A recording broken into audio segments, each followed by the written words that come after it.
Manus MP Ronnie Knight said there are constant issues arising in his province from the differences locals have with Australians. He said most of the contracts are going back to Australian companies. No respect for the locals and local business. For example, to replace BNG Trading, a fully national-owned company, with an outside company without a local track record is deplorable, Mr. Speaker. They cannot even compete with BNG in prices, but they're still working small. That's just an example. We've been told time and time again of the hundreds of jobs, the citizens working at the RPC, Mr. Speaker, but these are menial jobs. How many are management positions? And those that apply for substantial positions are told that they are overqualified. Mr. Knight warned that his people were prepared to jeopardize the project if their cries were not heard. Mr. Speaker, I advise this Honourable House that the disenfranchised people and communities in Manus are preparing to take action which may jeopardize the whole project. Nothing. In response, Foreign Affairs Minister Rimi Pato said it was a very serious issue. He asked the MP to put his concerns in black and white to be addressed as a matter of priority.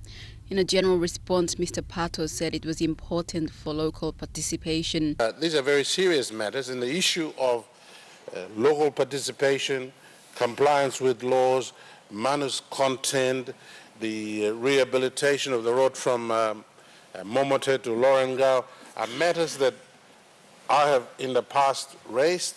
They will be raised again under the resettlement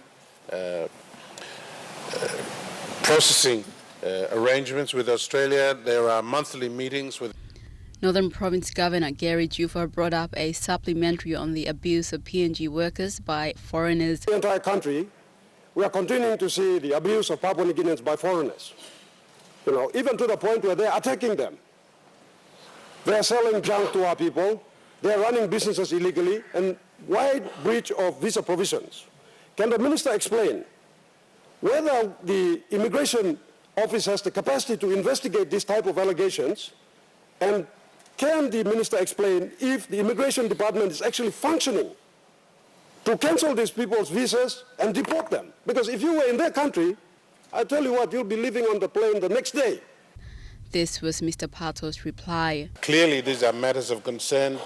We are in a country which is governed by the rule of law. We have a constitution. We have the Migration Act. We have the migration regulations. We have the criminal legislation which applies to criminal conduct. If there is an issue, then there is a process by which those issues can be addressed. And if it's criminal behavior or it's breach of the immigration legislation, there are procedures and processes by which those issues can be addressed.